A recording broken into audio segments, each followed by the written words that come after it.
Muy buenas noches, bienvenidos a Dominio Informativo. Este viernes, de nueva cuenta, saludo con gusto al doctor José Newman Pepe. Buenas noches. Félix Fuentes Medina. Buenas noches. Francisco Garfias. Muy buenas noches. Buenas noches, bienvenidos. Bueno, sin duda un tema que tiene la atención nacional y por sectores es la iniciativa de reforma eléctrica que tiene que ver con miras o con objetivos muy claros de regresar a la Comisión Federal de Electricidad, rectoría, eliminando hasta organismos reguladores de esta actividad que hoy generan iniciativa privada en un porcentaje menor a la que genera el Estado. Francisco, buenos días, noches nuevas. ¿Qué tal? Buenas noches. Pues sí, efectivamente, yo creo que el gran tema es esta reforma que para muchos es la reforma del sexenio por todas las implicaciones que pudiera llegar a tener, tanto para el consumidor como político electorales, como para el propio desarrollo del país. Me explico. Esta reforma pretende poner de nuevo el control de la industria eléctrica en manos de la Comisión Federal de Electricidad, es decir, limita al 46% del mercado a los generadores privados y le otorga por decreto, no por libre competencia, sino por decreto a la Comisión Federal de Electricidad el 54% de ese mercado. De entrada, ahí se viola el principio de la ley. Libre competencia, ¿verdad? Competencia. Esa es una de las otras. Otra, vamos a contrasentido de lo que se está haciendo en este rubro a nivel mundial. Es decir, las energías fósiles y la Comisión Federal de Electricidad se nutre mucho de estas energías, están por desaparecer. ¿Sí? Las energías limpias, que es la que están generando las plantas privadas a través de paneles solares, geotermia, etcétera, es la que está en boga hacia donde vamos. Ahí tenemos una responsabilidad con el cambio climático y esta iniciativa pues va exactamente en el sentido contrario de lo que puede ser. El presidente alega que fortalecer a la CFE sería tanto como ayudar a que baje el precio de la luz. El problema es que hoy por hoy la Comisión Federal de Electricidad tiene un déficit de alrededor, lo tuvo en el 2020, de 80,000 millones de pesos que se perdieron ahí. Al poner la mayoría del mercado en manos de la Comisión, se van a tener que hacer inversiones muy caras. ¿Tenemos el dinero para hacerlas? Es la pregunta, claro. Esa es la pregunta. Aquí el problema es que si no tienes el dinero, vas a recurrir a subsidios. Si recurres a subsidios, necesariamente tomas dinero que le correspondería a otros rubros de gasto, como sería educación y salud, y finalmente, pues, la electricidad, que es súper necesaria en este país. Nada funciona sin electricidad. Pues efectivamente le metes el dinero ahí, se lo sacas a otro y al final afectas o educación o salud con este tipo cualquier de otro. Félix Fuentes. Bueno, esta situación que ahora se propone mediante otra iniciativa, ya la vivimos hasta el gobierno de López Mateos. Hasta ese gobierno, el propio Ejecutivo manejaba el total de la producción y venta de la luz eléctrica. Pues funcionaba por momentos bien, por momentos mal, porque de pronto llegaba un presidente o un director de la hoy Comisión Federal de Electricidad y decía, pues vamos a subir 3%, 5%, 10% al precio de la luz, y eso molestaba a la mayoría de los usuarios. Y eso es lo que se debiera ver, antes que nada, atender las necesidades de la población, sobre todo de las poblaciones más marginadas y hacer un cobro equitativo de cada watt energético.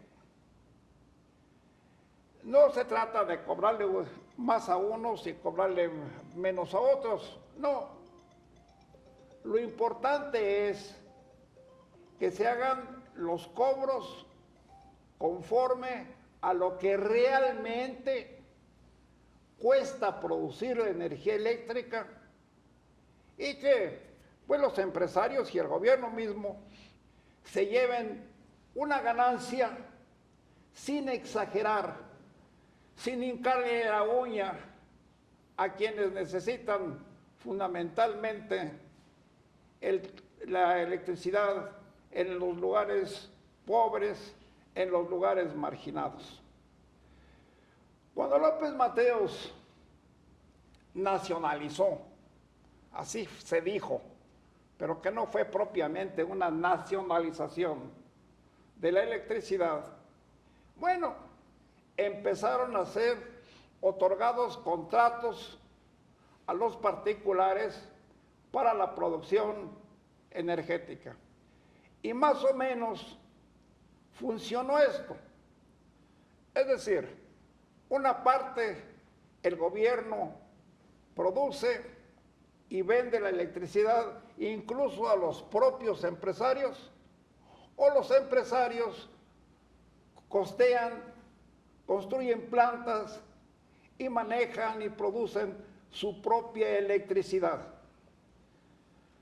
Algunos piensan que este sistema mixto, vamos a decir, en el que la Comisión Federal de Electricidad aporta una parte de la electricidad, la vende pues, y otra parte los empresarios, pues más o menos se estableció un equilibrio.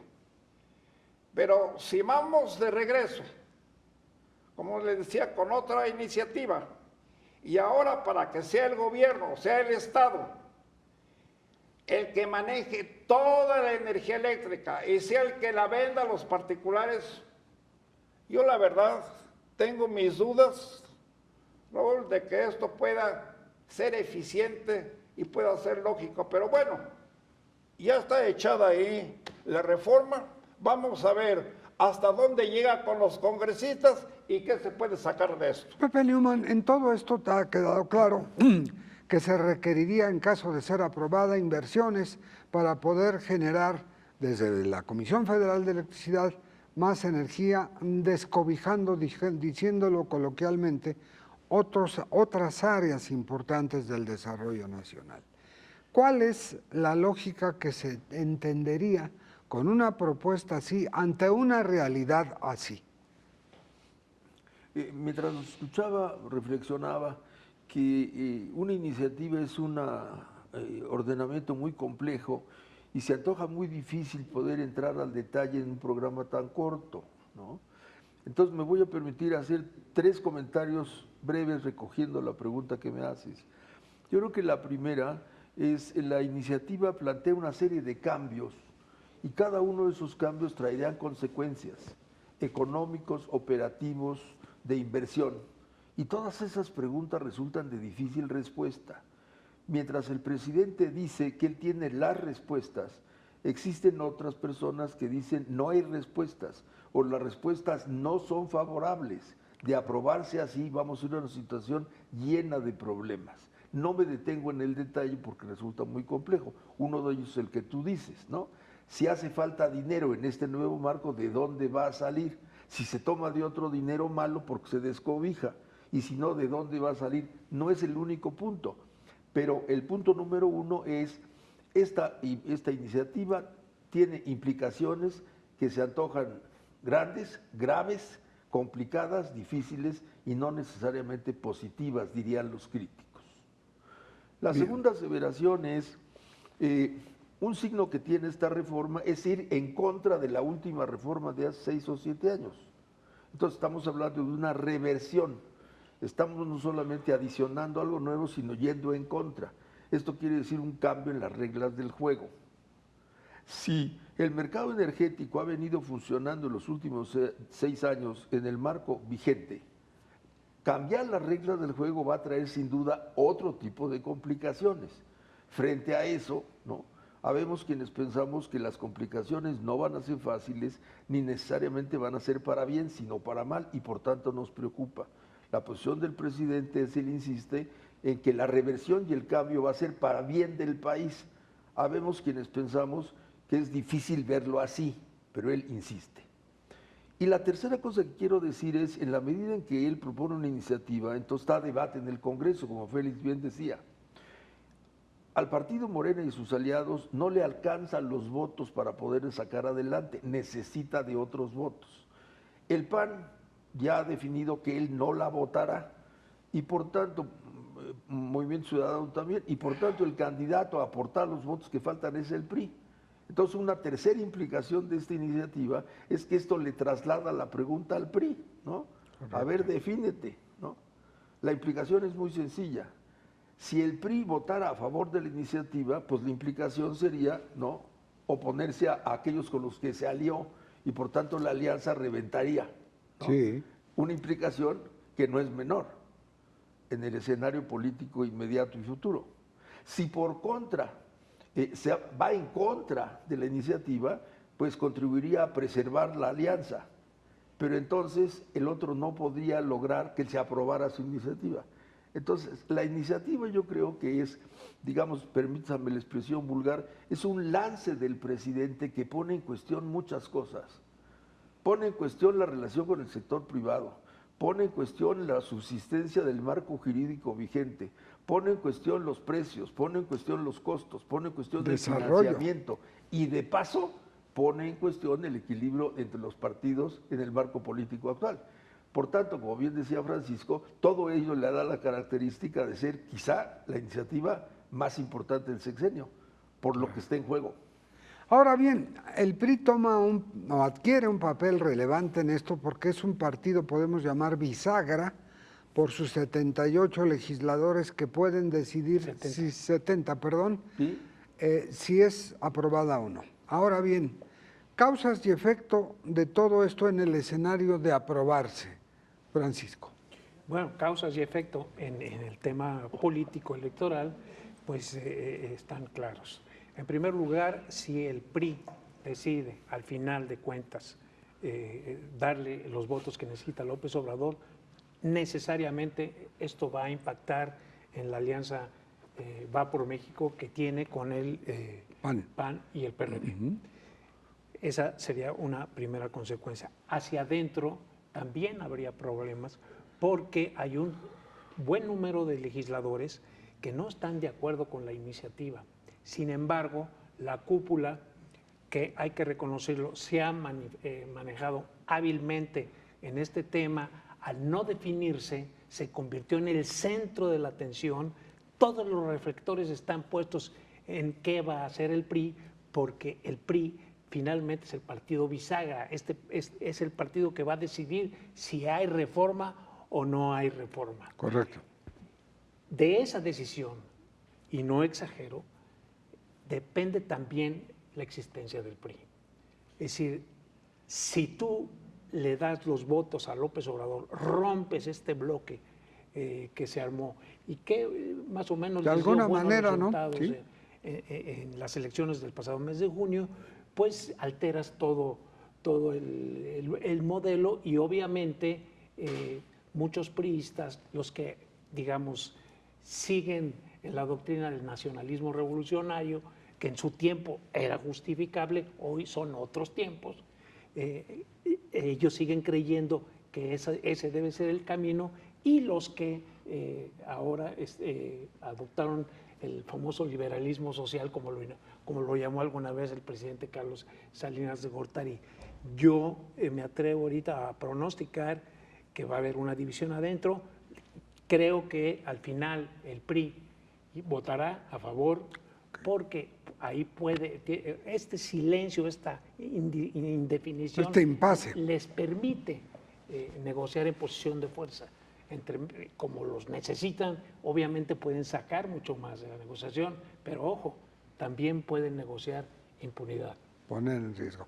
Félix, en todo esto también hay la visión de lo que sería la pérdida de confianza en el país para invertir si se aprueba esta iniciativa y obviamente las demandas de los contratos que se verían afectados hacia el sector privado.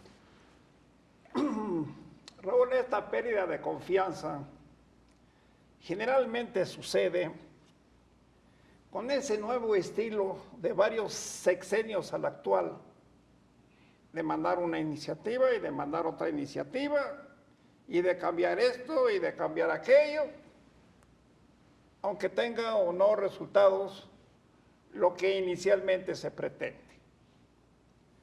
Esta vez se manda o es mandada una iniciativa, ¿para qué?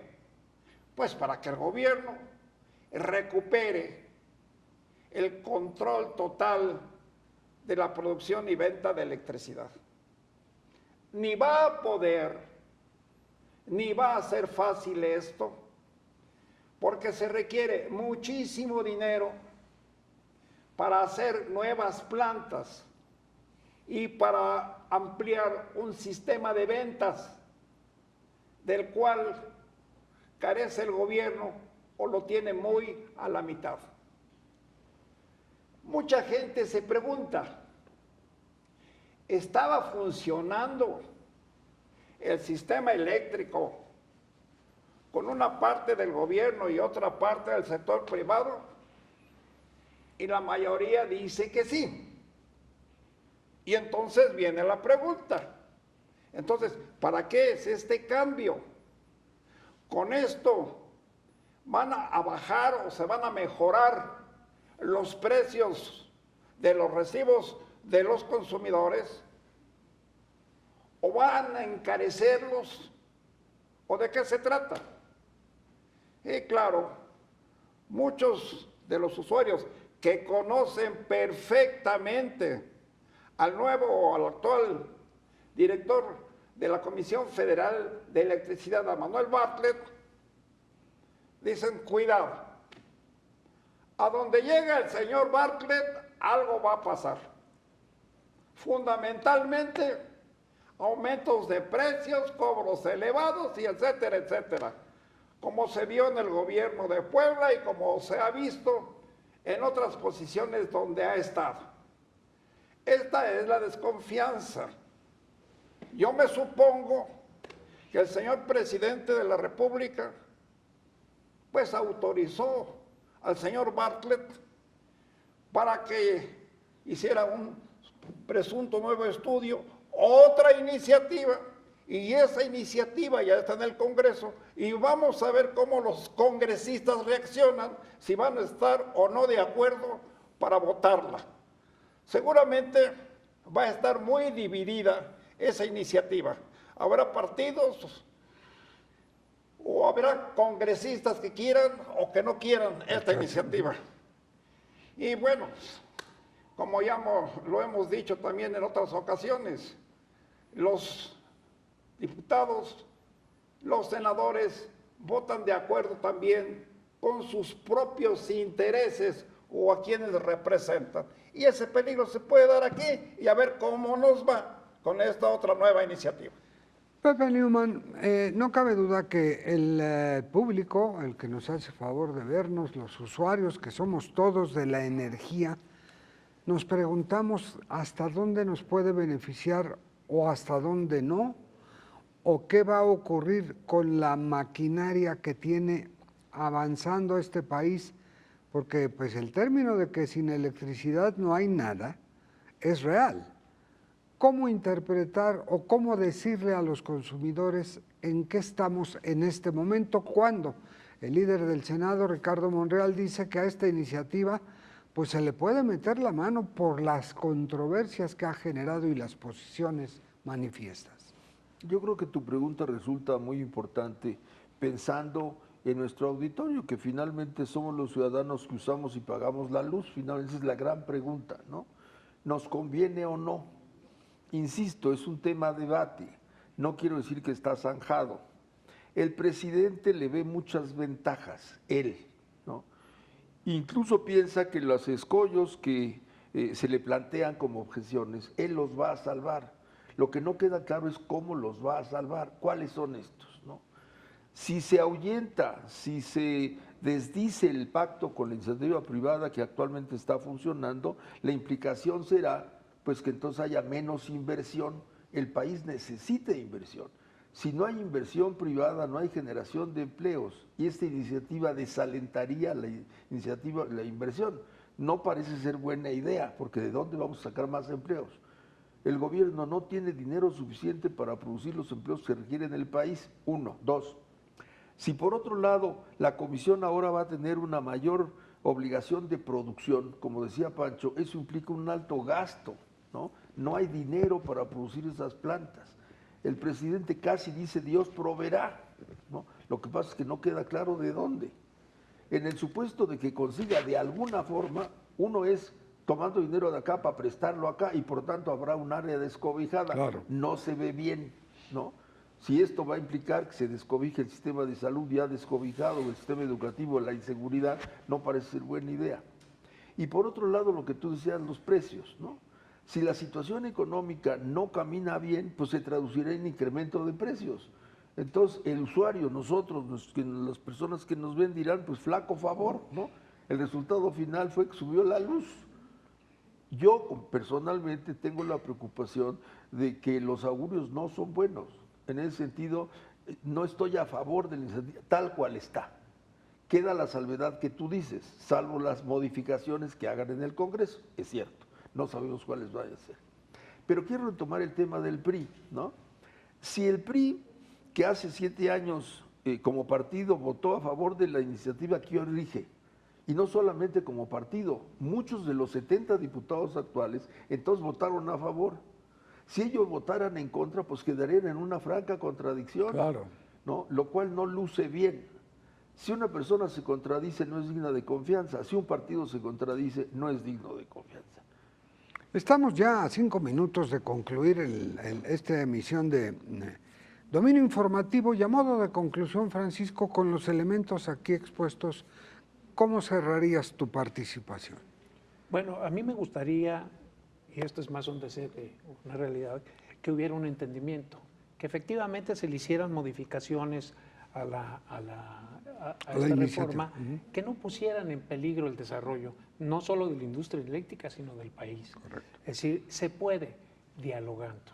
El problema con este gobierno es que no se sienta a dialogar con la oposición.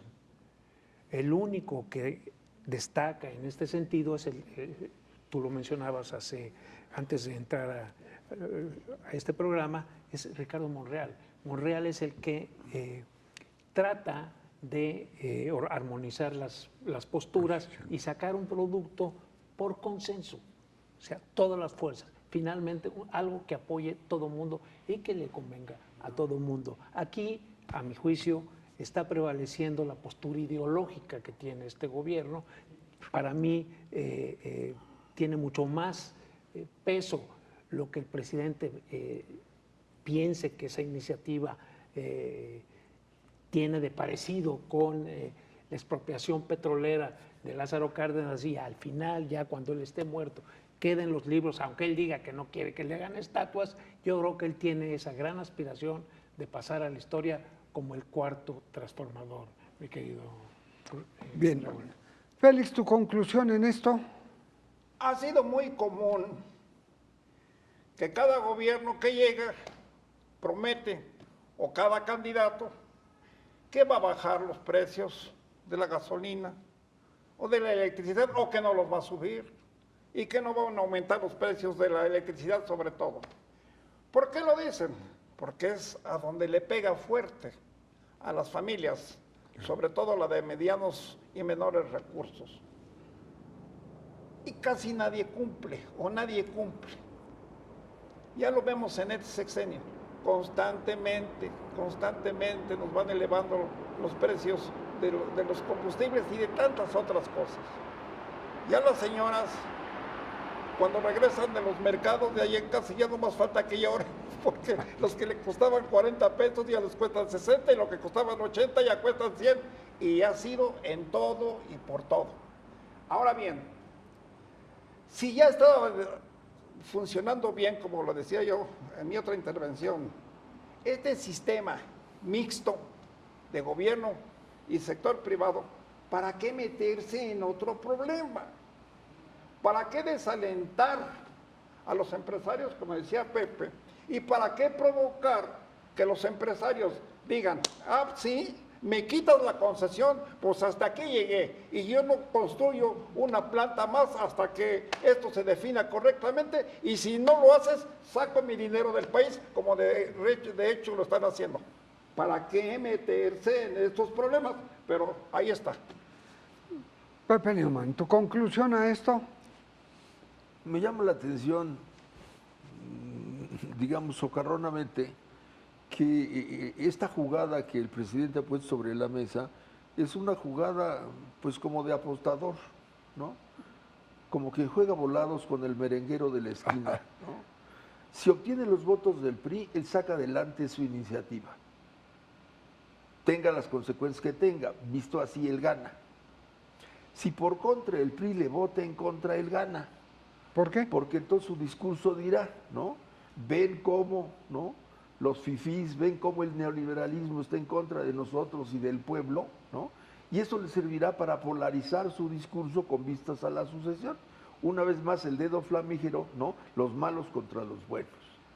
Curiosamente, en cualquiera de las circunstancias, él en lo personal gana. Me parece que es de subrayarse la habilidad que tiene para jugar así. No me gusta, me parece la de un marrullero, ¿no? Porque el honesto en la apuesta es se gana o se pierde. Pero no cabe duda que existen gentes hábiles de apuestar de tal modo que siempre ganan. Para algunos serán admirables, para otros censurables. No emito mi juicio. Me parece simplemente subrayable que una vez más así juega él. Bueno, no cabe duda que el tiempo ya terminado pues nos limita a continuar con este tema que daría para mucho más. Yo quiero agradecer públicamente el apoyo que hemos tenido de la audiencia para este programa de viernes a las 9 de la noche. A todos, muchas gracias, Pancho, Gracias. Félix, Pepe, Gracias. Raúl Sánchez Carrillo se despide de ustedes y nos vemos en la próxima aquí en Dominio Informativo.